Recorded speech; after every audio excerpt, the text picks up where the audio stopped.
प्रिय मित्रों, सुधी श्रोताओं, यह काव्यांजलि का चतुर्थ सोपान है। इसके पहले संवेदना पर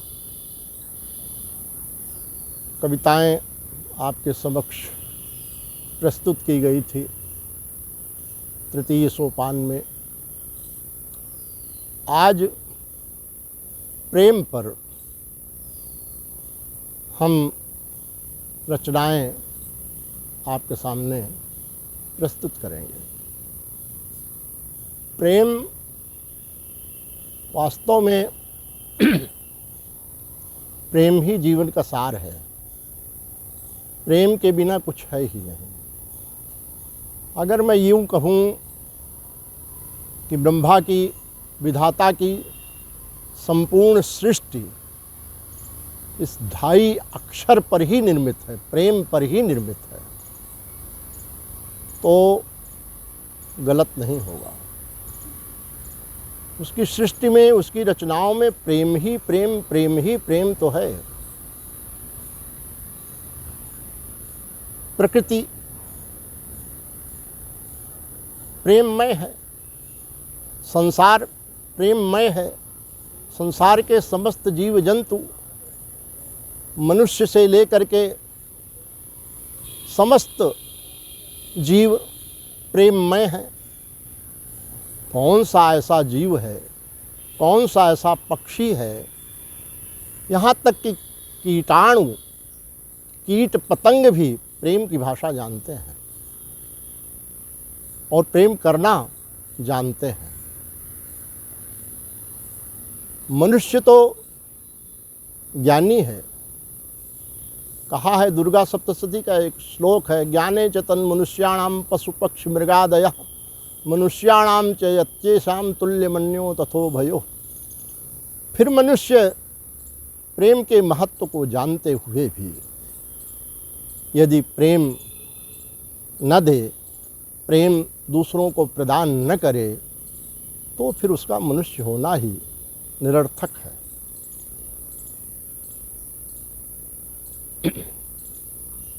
प्रेम सदैव कुछ देता है। प्रेम देकर ही आनंदित होता है। प्रेम पाने की इच्छा नहीं रखता है। वासना और प्रेम में यही अंतर है कि प्रेम देकर आनंदित होता है और वासना पाकर आनंदित होती है। वासना सदैव इच्छा रखती है कि मुझे यह प्राप्त हो। प्रेम इससे परे है। अंग्रेजी में भी कहा है कि the highest part of love is to give. प्रेम देकर आनंदित होता है। तो यह समस्त संसार ही प्रेममय है। कबीर ने कहा है,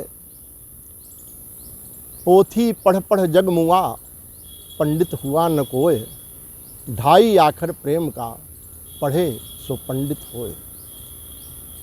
हम तमाम प्रकार के ज्ञान प्राप्त कर लेते हैं, बहुत कुछ पढ़ाई कर लेते हैं, लेकिन प्रेम की भाषा नहीं पढ़ पाते हैं। प्रेम कहीं से लाने की ज़रूरत नहीं है। प्रेम को कहीं से प्राप्त करने की आवश्यकता नहीं है। प्रेम स्वयं आपके पास है, आपके हृदय में है, हृदय स्थल में है। और आपके हृदय में जो प्रेम का कोश है वह इतना विशाल है कि उसे चाहे जितना बांटिए, जितना बांटिए, कभी कम होने वाला नहीं है। वह बढ़ता ही जाएगा। जितना भी बांटिएगा उतना ही बढ़ेगा। तो जो हमारे पास है, जिसको हम दे सकते हैं, दूसरों को दे करके आनंदित हो सकते हैं और उनको आनंदित कर सकते हैं, तो हम उसे क्यों न बांटें, हम उसे क्यों न दें। और प्रेम में परमार्थ है, परमार्थ ही अध्यात्म है। तो जो हमारा आध्यात्मिक प्रेम है, जो हमारा परमार्थ का प्रेम है, वह राष्ट्र का प्रेम है, वह जो है प्रदेश का प्रेम है, वह जो है समाज का प्रेम है, उस प्रेम को हम वितरित करते हैं। मैं उसी प्रेम पर आता हूँ और प्रेम के ही कुछ छंद आपके सामने प्रस्तुत करता हूँ। उसके बाद कुछ गीत प्रस्तुत करूँगा। आशा करता हूँ कि मेरी इन रचनाओं का प्रभाव आप पर पड़े और इसको आप हृदयंगम करें, और जीवन में यदि मेरी पूरी रचनाएं आधा घंटा का यह कार्यक्रम लगभग है, उनमें से यदि एक पंक्ति भी आप जीवन में अपना लें और समझ लें कि यह शाश्वत है, इसको जीवन में लाने में हमारा जीवन सफल हो जाएगा, यदि ऐसा आप कर सकें तो मुझे बड़ी प्रसन्नता होगी और मैं समझूंगा कि मेरा काव्य का लेखन सार्थक हो गया। कवि किसके लिए लिखता है? कवि श्रोताओं के लिए ही लिखता है, समाज के लिए ही लिखता है, और यह चाहता है कि हमारी कविताएं लोग हृदयंगम करें और हमारी कविताओं को सुन करके जीवन परिवर्तित हो जाए उनका। तभी तो कविता की सार्थक है, और तभी कवि के लेखन की सार्थक है, और तभी कवि के जीवन की सार्थकता है। तो हम अपना जीवन सार्थक बनाने के लिए ही आपके सामने प्रस्तुत हो रहे हैं, और कविताओं की रचना जीवन को सार्थक करने के लिए ही रचते हैं कविताएं। आइए उसी प्रेम की कविताओं के कुछ अंश आपके सामने प्रस्तुत कर रहा हूँ। कभी कभी व्यक्ति किंग कर्तव्य विमूढ़ हो जाता है। एक तरफ वासना है, एक तरफ प्रेम है। मन जो है वासना की तरफ भागता है, हृदय जो है प्रेम की तरफ भागता है। मन बड़ा चंचल होता है, निर्णय लेना मुश्किल हो जाता है कि हम उस वासना की तरफ, उस सौंदर्य की तरफ जाएं। कृत्रिम सौंदर्य ज़्यादा अच्छा लगता है, कभी कभी उसकी तरफ जाएं या प्राकृतिक सौंदर्य की तरफ जाएं।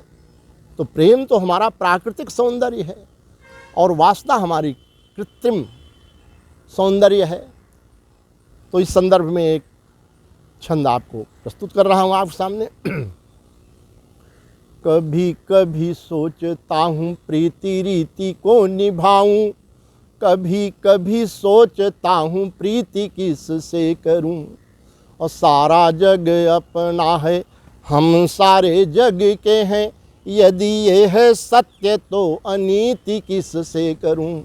स्वार्थ की दुनिया है किंतु परमार्थ की रीति जानता हूँ तो कुरीति किससे करूं। और एक और साधना है, एक और कामना है, प्रीति इससे करूं कि प्रीति उससे करूं, प्रीति इससे करूं कि प्रीति उससे करूं।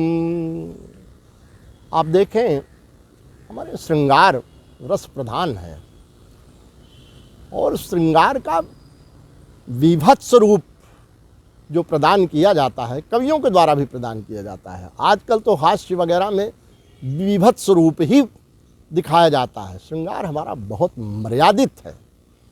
हाँ, सीता का श्रृंगार देखिए, जब वो पुष्प वाटिका में जाती हैं तो राम उनसे मोहित हो जाते हैं, वो राम से मोहित हो जाती है। कंकर किंकर नूपुर धुन सुनी, कहत लखन सन राम हृदय गुण। क्या संकेतों से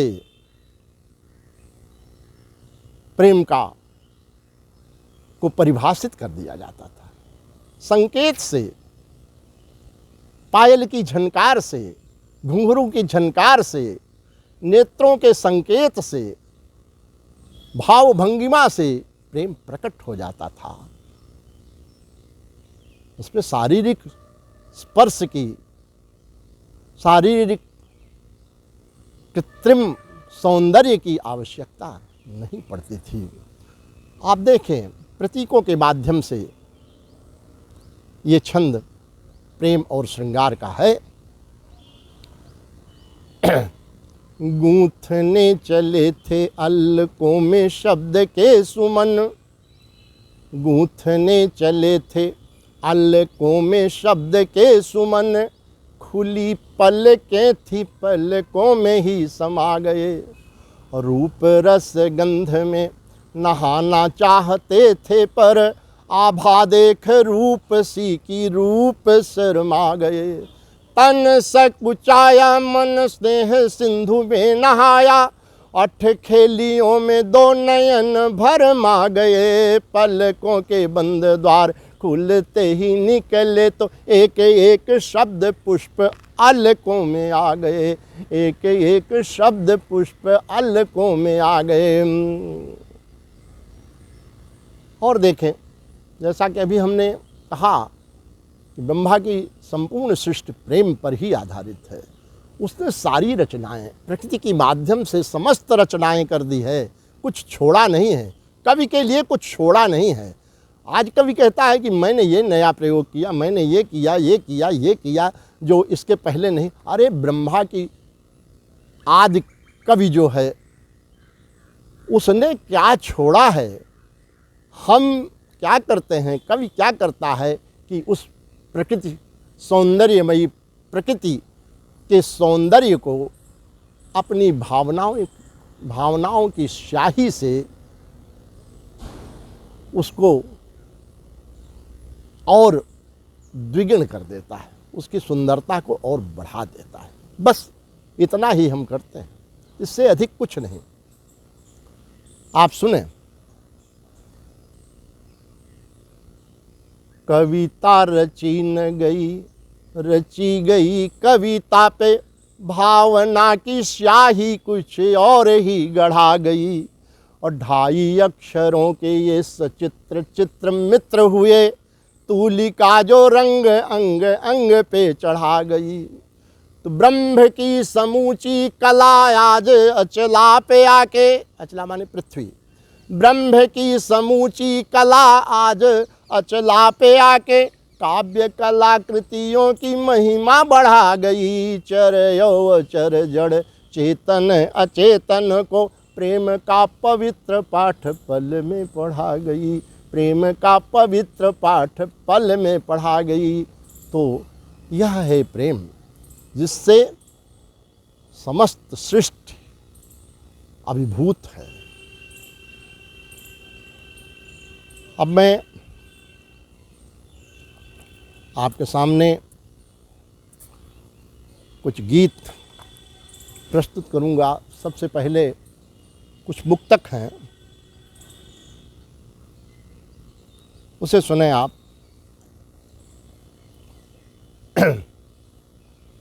प्यार से मिलना मिलाना सीखिए, प्यार से मिलना मिलाना सीखिए, प्यार से ही प्यार पाना सीखिए।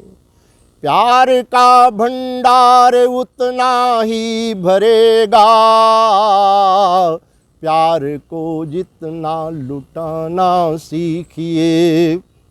प्यार वह अनमोल हीरा है कि जो बिकता नहीं, प्यार के सम्मुख जहाँ में धन कोई टिकता नहीं। इसलिए कहता हूँ जीवन प्यार को अर्पित करो। प्यार का जब रंग चढ़ जाता है तो मिटता नहीं। प्यार मीरा ने किया था, प्यार राधा ने किया, शीरियो फरहाद जैसा हीर रांझा ने किया। प्यार वह भी है यशोदा ने किया जो कृष्ण से, प्यार के हर रूप को स्वीकार कान्हा ने किया। तो प्रकृति के कण कण में सच पूछो तो प्यार अपार है। प्यार ही सच मानिए तो जिंदगी का सार है। प्यार यदि होता नहीं तो आदमी रहता कहाँ। नफ़रतों को मिटाने का प्यार ही आधार है। नफ़रतों को मिटाने का प्यार ही आधार है। घृणा से या युद्ध से हम नफ़रत को नहीं मिटा सकते। नफ़रत और बढ़ेगी, घृणा से, युद्ध से और अधिक नफ़रत बढ़ेगी। नफ़रत यदि मिट सकती है तो प्यार से ही मिट सकती है। गांधी जी इसके सबसे बड़े उदाहरण हैं। वर्तमान इस शताब्दी में गांधी से बड़ा प्यार का संदेश वाहक शायद ही कोई रहा हो।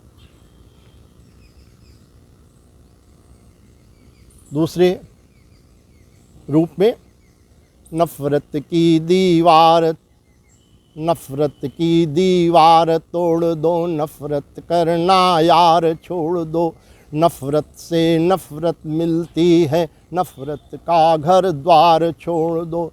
नफ़रत बुरी बला है मित्रों, नफ़रत का व्यापार छोड़ दो। नफ़रत यदि हर जगह मिले तो नफ़रत का संसार छोड़ दो। नफ़रत करके अब तक कोई सुखी नहीं रह पाया है। नफ़रत जिसने किया है उसने कितना खून बहाया है गवाह इतिहास की नफ़रत ने संग्राम कराया है। और नफ़रत करने वालों ने नफ़रत करके क्या पाया है। नफ़रत करके रावण ने अपने कुल का संहार किया। नफ़रत करके हिरण्याकश्यप पुत्र पे अत्याचार किया। नफ़रत करके दुर्योधन ने जो कुत्सित व्यवहार किया। नफ़रत ऐसी बला है जिसने सब कुछ बंटा ढार किया। तो नफ़रत ऐसी आग है जिसको मात्र जलाना आता है। नफ़रत के दीवानों को किस कदर सताना आता है। नफ़रत के बल पर ही जिनको सब कुछ पाना आता है, उन नफ़रत करने वालों का भी परवाना आता है। तो नफ़रत से इंसान नहीं है, नफ़रत से हैवान बना। नफ़रत से ईमान नहीं है, नफ़रत से बेईमान बना। नफ़रत से भगवान नहीं है, नफ़रत से शैतान बना। उस नफ़रत से क्या रिश्ता जिस नफ़रत से शमशान बना। नफ़रत है विनाश का कारण, नफ़रत मत करना यारो। नफ़रत की झीलों में झरता है खून का झरना यारो। तो नफ़रत काल सदृश दुश्मन है, इससे है डरना यारो। मौत प्यार की अच्छी है, मत नफ़रत से मरना यारो। मौत प्यार की अच्छी है, मत नफ़रत से मरना यारो। तो हमें प्रेम सीखना चाहिए। हमें आवश्यकता है कि हम प्रेम सीखें, नफ़रत को तिलांजलि दें, नफ़रत से दूर रहें। तो प्रेम स्वयमेव अपने आप हमारे पास आएगा। कहावत है कि खाली हाथ आए हैं खाली हाथ जाएंगे, लेकिन कभी खाली हाथ नहीं आता। न खाली हाथ आया है न खाली हाथ जाएगा। जन्मों की साधना के बाद तब कोई कवि होता है। कई जन्मों की भावनाएं, कई जन्मों की साधना एकत्रित होती हैं, वह बीज के रूप में रहती हैं और फिर वो प्रस्फुटित होती हैं। कोई वृक्ष 5 वर्ष में तैयार हो जाता है, कोई 10 वर्ष में, कोई 15 वर्ष में, कोई 20 वर्ष में, कोई 25 वर्ष में। लेकिन यह जो है काव्य का बीज जो होता है, यह जन्मों के बाद प्रस्फुटित पल्लवित होता है और फिर वृक्ष का रूप धारण करता है, जिसकी छाया में समस्त संसार आनंद प्राप्त करता है। तो यही भाव है कि हम न खाली हाथ आए हैं न खाली हाथ जाएंगे।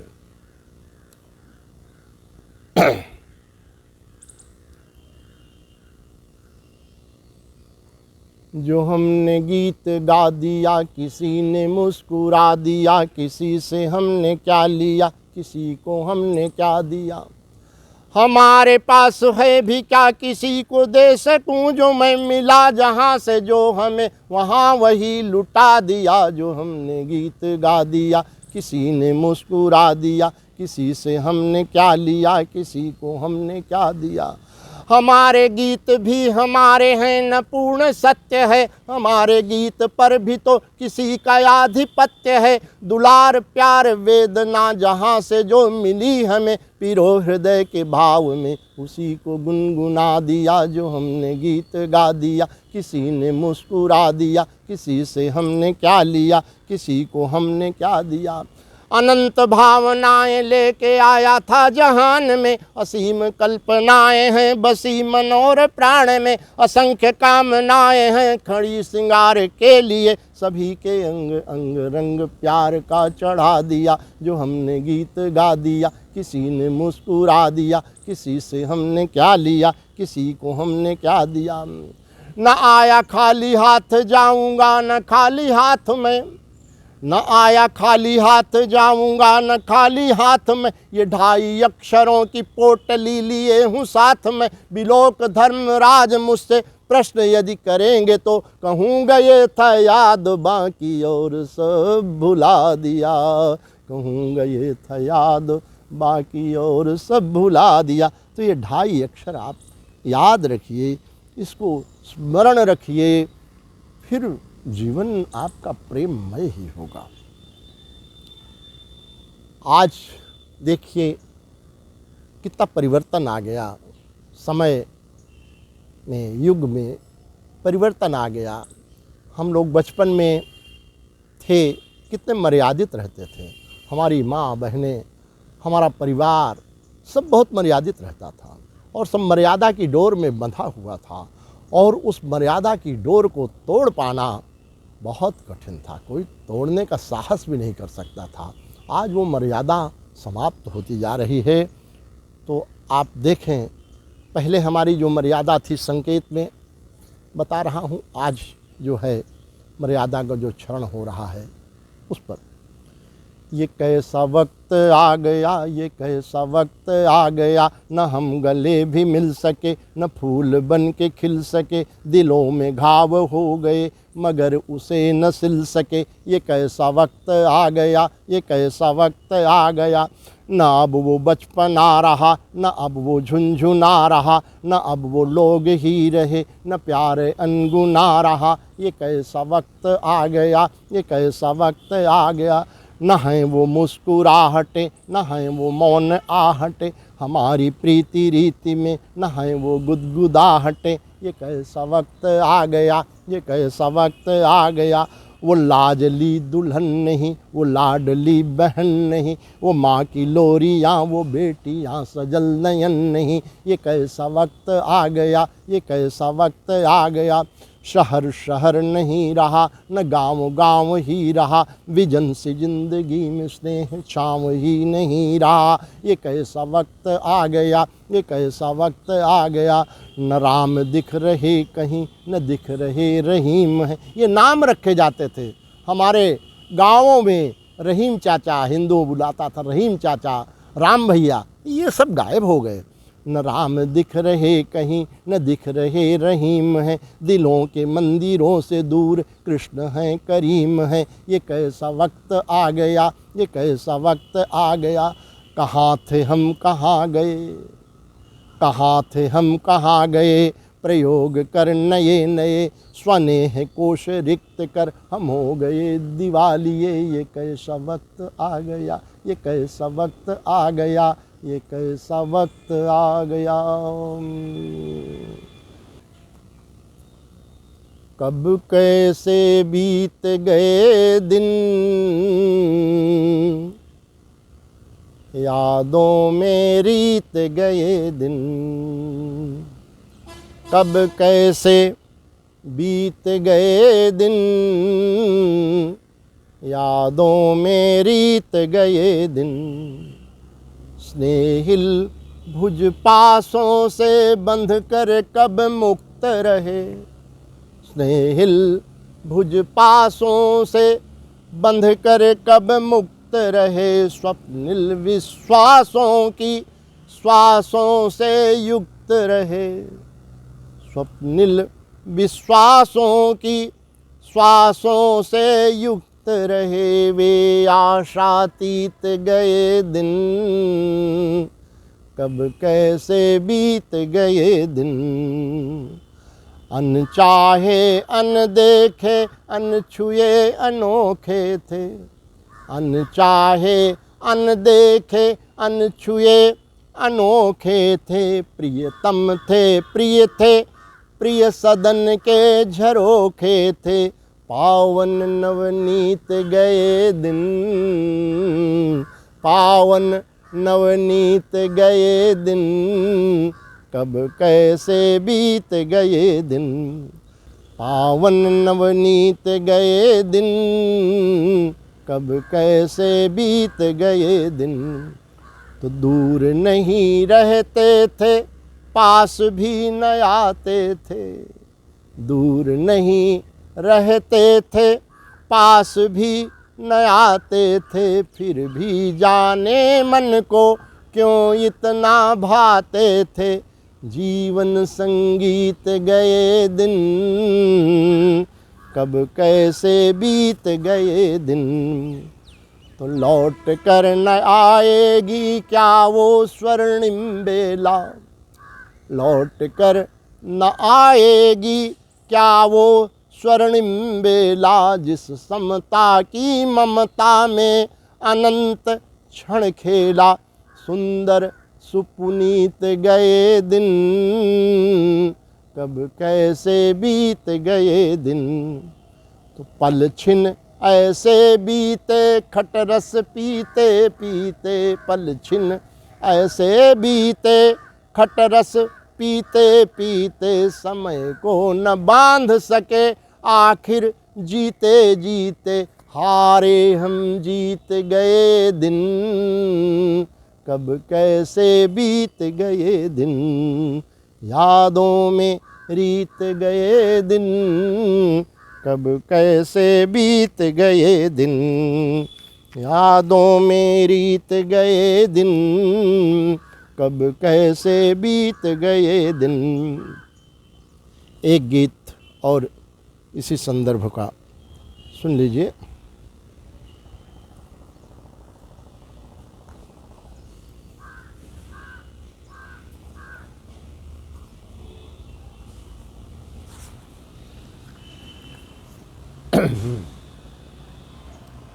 रुक गया हूँ प्यार की बयार के लिए, रुक गया हूँ प्यार की बयार के लिए। झुक गया हूँ आपके दुलार के लिए। प्यार का ये एक शब्द याद कर लिया, प्यार का ये एक शब्द याद कर लिया। एक शब्द से ही शब्दकोश भर लिया, एक शब्द से ही शब्दकोश भर लिया। एक शब्द है बहुत पुकार के लिए। रुक गया हूँ आपकी दुलार के लिए, रुक गया हूँ प्यार की बयार के लिए। एक शब्द पर ही सारी सृष्टि है टिकी, एक शब्द पर ही सारी सृष्टि है टिकी। ये वो ध्वनि है जो कभी कहीं नहीं बिकी। मोल के लिए न ये उधार के लिए। रुक गया हूँ प्यार की बयार के लिए। चर अचर सभी इसी के बंध में बंधे, चर अचर सभी इसी के बंध में बंधे। ध्यान से इसी के सर्व साधना सधे। प्यार दिव्य अस्त्र है प्रहार के लिए, प्यार दिव्य अस्त्र है प्रहार के लिए। रुक गया हूँ आपकी बयार के लिए, झुक गया हूँ आपके दुलार के लिए। तो यह है हमारा प्रेम, यह है हमारा प्रेम में संसार, यह प्रेम का जगत, यह प्रेम का संसार कितना सुंदर लगता है, कितना अद्भुत है, कितना विशाल है। और इसकी विशालता तो हमारे हृदय में है, हमारे इस आत्माकाश में है। हम उस आत्माकाश में इस प्रेम को देखें, अपने हृदय में उस प्रेम को देखें और उससे सबको वितरित करते रहें, वितरित करते रहें, वितरित करते रहें।